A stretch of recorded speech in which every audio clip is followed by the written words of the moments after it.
10 টাকায় হবে মনের চিকিৎসা, অসুখ সারাবে ডাক্তারি উপায়ে।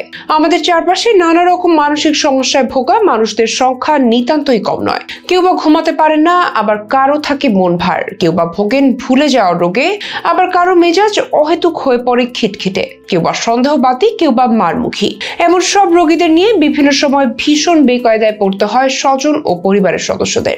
তবে এসব কোনো আজগুবি আচরণ নয়, এই সবই মানসিক সমস্যার অন্তর্গত, যা চিরতরে সুস্থ করতে প্রয়োজন পরিপূর্ণ ডাক্তারি পর্যবেক্ষণ এবং নিবিড় পরিচর্যা।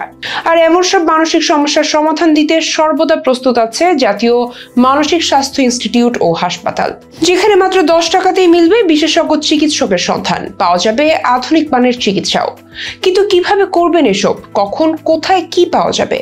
আমাদের চারপাশে এমন অসংখ্য মানুষ রয়েছেন যাদের মানসিক সমস্যা রয়েছে, অথচ তারা সেটা জানেই না। অনেকে আবার বিশ্বাসই করতে চান না তার পরিবারের কারো বা নিজের মানসিক সমস্যা হতে পারে। এসবকে বেশিরভাগ মানুষ এখনো ট্যাবু হিসেবেই দেখে আসছেন। ফলে শুধুমাত্র জানা, বোঝা ও সচেতনতার অভাবে এসব মানসিক সমস্যার মতো রোগ নিয়ে বেঁচে থাকতে বাধ্য করা হয় অনেক রোগীকেই, যা তাদের আরো বড় ধরনের পরিণতির দিকে নিয়ে যায়। যেমন কারো সারা রাত ঘুম আসে না, আবার কারো সারাদিন মন ভার থাকে, কেউ বা কারো কথায় অকারণে রেগে যান, নিজের উপর ভরসা হারিয়ে ফেলে। এই ধরনের মানসিক সমস্যার সমাধান মিলবে রাজধানীর শেরেবাংলা নগরে জাতীয় মানসিক স্বাস্থ্য ইনস্টিটিউট ও হাসপাতালে।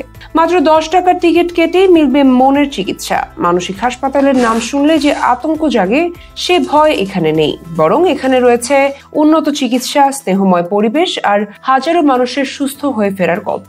দেশের যে কোনো প্রান্ত থেকে এসেও পাওয়া যায় সমান যত্ন। প্রতিদিন শত শত মানুষ এখান থেকে ফিরে যান নতুন আলো নিয়ে।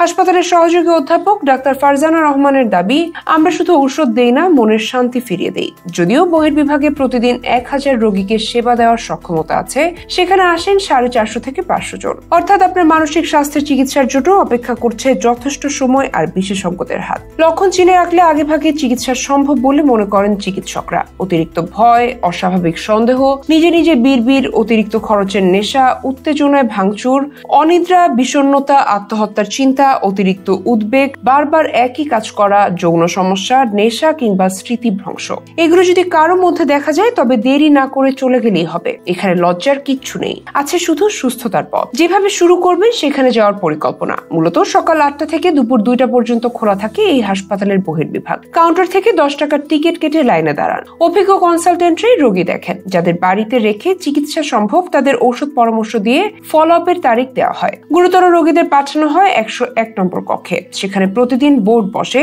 আবাসিক মনোরোগ বিশেষজ্ঞ, সহযোগী অধ্যাপক ও সাইকিয়াট্রিক সোশ্যাল ওয়ার্কার মিলে ভর্তির সিদ্ধান্ত নেন। পাশাপাশি 24 ঘন্টায় খোলা থাকে জরুরি বিভাগ। এই হাসপাতালের শয্যা 400-র বেশি। এর মধ্যে 70% শয্যায় বিনামূল্যে থাকা যায়। শুধু ভর্তি ফি দিতে হবে 15 টাকা। 90% ঔষধ ও 3 বেলার খাবার মিলে বিনামূল্যে। মূল্য পরিশোধ করতে হয় এমন শয্যায় থাকতে 10 দিনের খরচ 2750 টাকা। আগে ছেড়ে দিলে বাকি টাকা ফেরতও পাওয়া যাবে। তাই সব মিলিয়ে নামমাত্র মূল্যে যেখানে পাওয়া যায় মনের চিকিৎসা, তা যেন এই দেশে মানসিক সমস্যায় ভোগা বিশাল সংখ্যক রোগীদের জন্য শ্রেষ্ঠ এক আশীর্বাদে পরিণত। তবে এখনো এখানকার পরিবেশ শতভাগ রোগীদের অনুকূলে নয়। নানা রকম প্রতিবন্ধকতা পেরিয়ে রোগীদের প্রতি আন্তরিক চিকিৎসা প্রদান করাটাই সবচেয়ে বড় চ্যালেঞ্জ হিসেবে দেখছেন হাসপাতালের চিকিৎসা নিতে আসা রোগী ও তাদের স্বজনেরা।